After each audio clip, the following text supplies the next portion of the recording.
Good afternoon. I'm sorry, good morning. We usually do these in the afternoon. I'm Assistant Sheriff Brett Zimmerman, and I'm going to brief you on the additional details as we know them today on the officer-involved shooting that occurred on Wednesday, January 15th, 2020. This is OIS number 2 for 2020, non-fatal number 2, and at the same time last year, we had no OISs. Our date, time, and type of call is going to be January 15th, 2020 at 9:11 a.m., and it was an assault battery with a gun. The location of the OIS, the parking lot at 6950 West Desert Inn Road, located in the Spring Valley Area Command, and you can see the map to my left.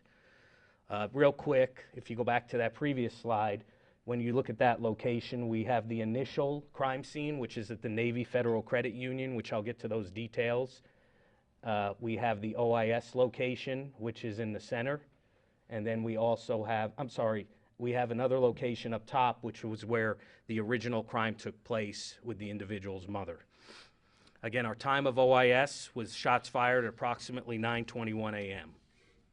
Our involved officer is Officer Michael Simmons, which is spelled MichaleSimmons. He's 51 years old, and he's been with LVMPD since July of 2000. In this incident, Officer Simmons was armed with a Glock 22C 40 caliber handgun. The investigation revealed that he fired 5 rounds during this incident. Officer Simmons is assigned to the Community Policing Division at the Spring Valley Area Command. We do have body-worn camera of the video of this incident, and we'll show it at the conclusion of my remarks. And we also have video from the credit union, which we will show also. Our suspect is a William Jackson. He's a 32-year-old black male adult. He's 5'8", 190 pounds. Jackson is pictured to my left. Jackson's weapon was a Glock 19, 9mm, and the investigation revealed he fired 5 rounds total during this entire incident at different crime scenes. Jackson's criminal history is he has a battery domestic violence in Nevada in 2008. Jackson's charges are extensive. He had attempt murder with a deadly weapon, 5 counts. He had a kidnap with a deadly weapon, elderly person. Battery with a deadly weapon, 3 counts, elderly person. Robbery with a deadly weapon, elderly person. Assault with a deadly weapon, elderly person. Assault with a deadly weapon on a police officer. Discharge of a firearm in an occupied structure, 3 counts. Burglary with a firearm, 2 counts. Carrying a concealed weapon. And battery domestic violence, a second offense on an elderly person. Our details of the OIS are as follows. On Wednesday, January 15, 2020 at 9:11 a.m., LVMPD dispatch received several calls from citizens reporting a shooting inside a credit union located at the 6900 block of Spring Mountain Road. Call takers were advised that a black male adult, later identified as William Jackson, had shot a female several times inside of the bank. The female was Jackson's mother, who he had forced to go to the credit union to withdraw money to give her. After the shooting, Jackson exited the bank and began walking away from the scene. 2 citizens observed Jackson exit the bank holding a handgun. They called 911 and followed him to a parking lot located at 6950 West Desert Inn Road. Officer Simmons arrived at that location in a marked patrol vehicle. As Officer Simmons was driving through that parking lot, Jackson pointed his handgun towards him. Officer Simmons fired 3 rounds through his patrol car front windshield, at that time missing Jackson. Jackson began running and fired 2 rounds at Officer Simmons, who had exited the patrol vehicle. Officer Simmons returned fire, discharging 2 more rounds, missing Jackson again. Jackson continued to run until he reached a parking lot located at 3225 South Rainbow, where he hid behind a parked car near a dumpster enclosure. Officers surrounded Jackson and treated him as a barricaded armed subject. SWAT and crisis negotiators responded to the scene and began communicating with Jackson. Jackson eventually surrendered and was taken into custody without further incident. Jackson was transported to CCDC, where he was booked for the aforementioned charges. I will now show you body-worn camera video of the officer-involved shooting. First here is a video from the bank.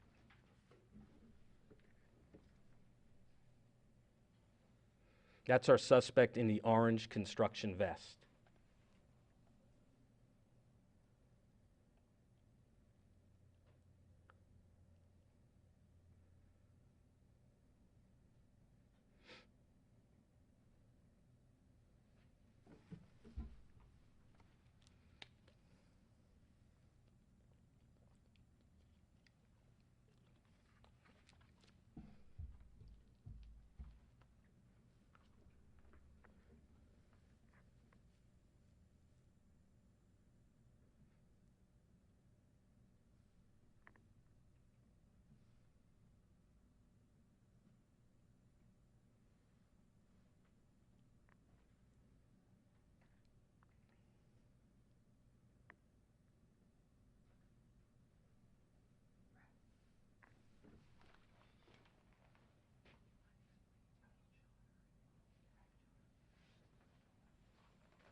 That's a still photo of him exiting the bank. So I'll explain briefly on what occurred on that video. So the subject and his mother enter the bank, whom he kidnapped from her residence earlier in the morning at about 6 a.m. They arrived at that credit union when the bank opened up, or when the credit union opened up, and he had forced her to go to the bank with him with a gun to withdraw money to give her. While inside the bank, after the withdrawal was made, she attempted to escape from him and go into one of those offices that have sliding glass doors and lock the door, which she was able to do. He then fired the first round through the glass, and he struck her. As you saw from the video, after the first round was fired, patrons and employees exited the bank. He took his time methodically. He went back into the room again and shot her 2 more times. And at that point, he removed the money that she withdrew from the account and left the bank. And that was at the time that 2 brave persons who were inside the bank followed him from a distance and were able to give our officers or our dispatchers a good description, so our officers could locate him because he had removed the orange vest after he left the bank. And here is the body-worn camera of the video. Straight back. I think that's him in the hoodie. He's got something orange in his pocket. All the way behind the building. Get somebody on Rosanna in case he jumps this fence.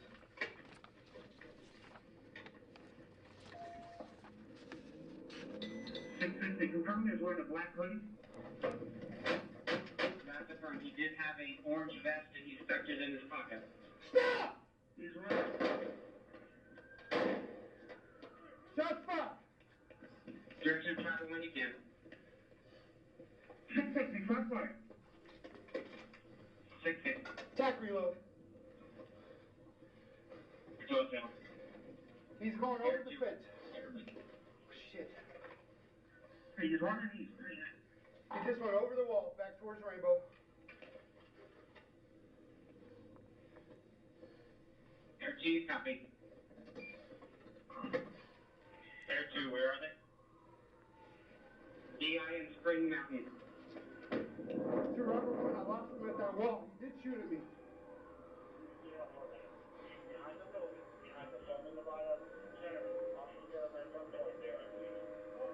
Nick?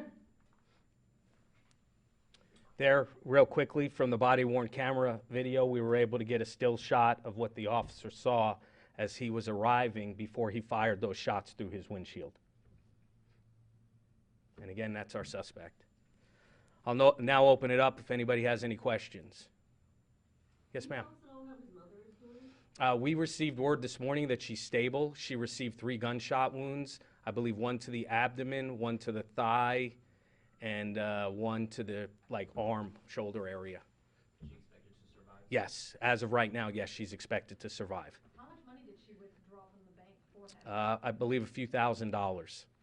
Was there a motive? Why did he need that money? Not really. He was upset with her for some issues that had probably occurred throughout his life, and he needed money and was forcing her to withdraw it.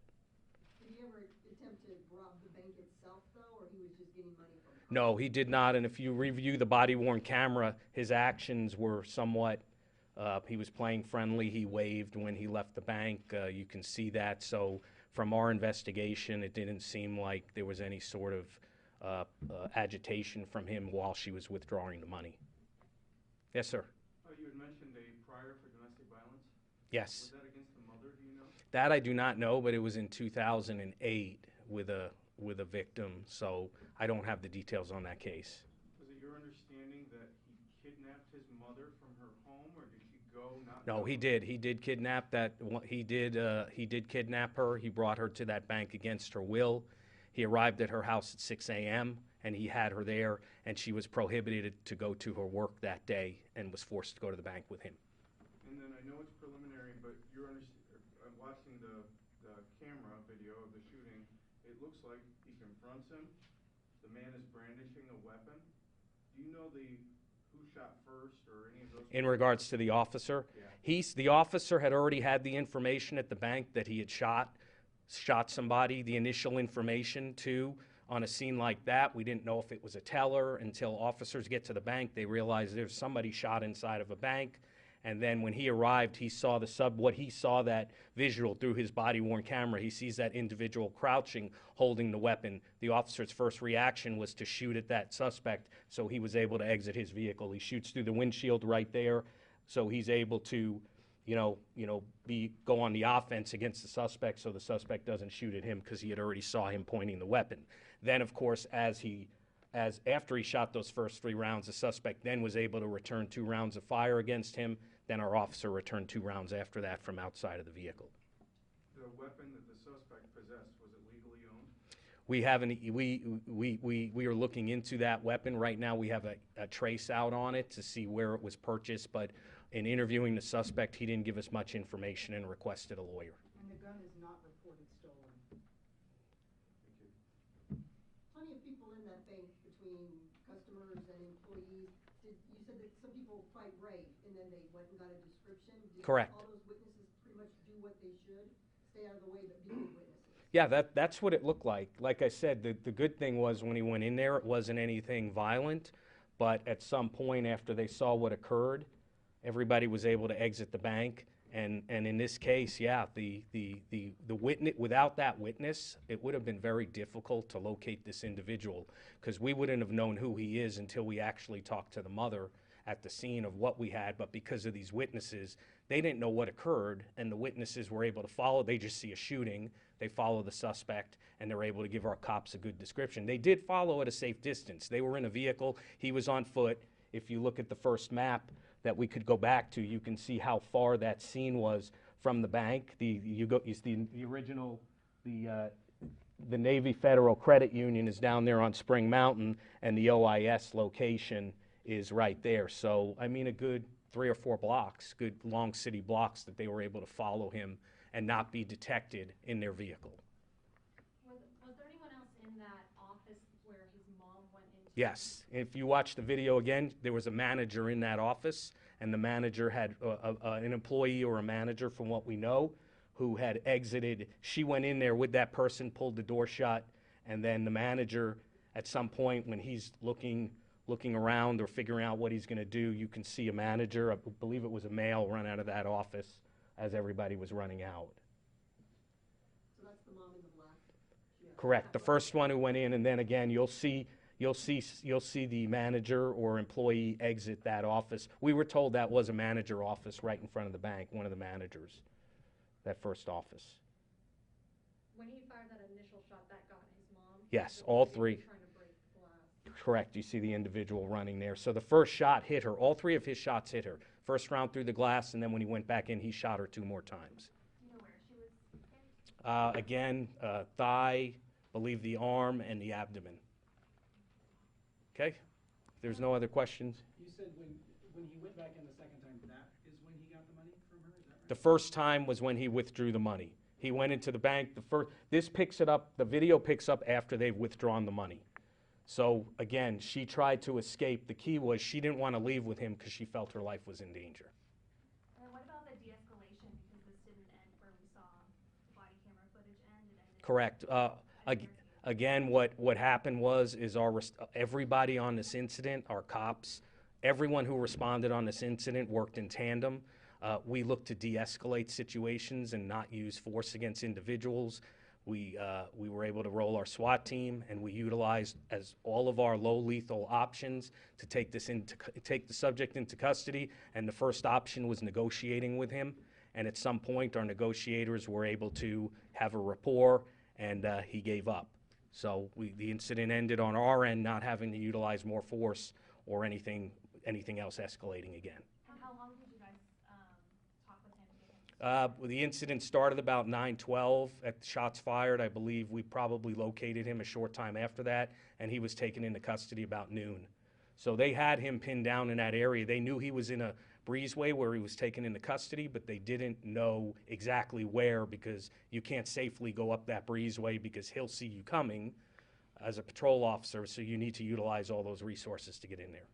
And how typical is training where you shoot through your windshield at a suspect? We're not trained to do that, but our policy states that as a last resort, you'll shoot from your moving vehicle or shoot through the windshield. But under that circumstance, we've had it done before, but if an officer feels that threat and feels someone's going to shoot him, you don't have time to get out of your vehicle. You got to do what you got to do. Thank you all.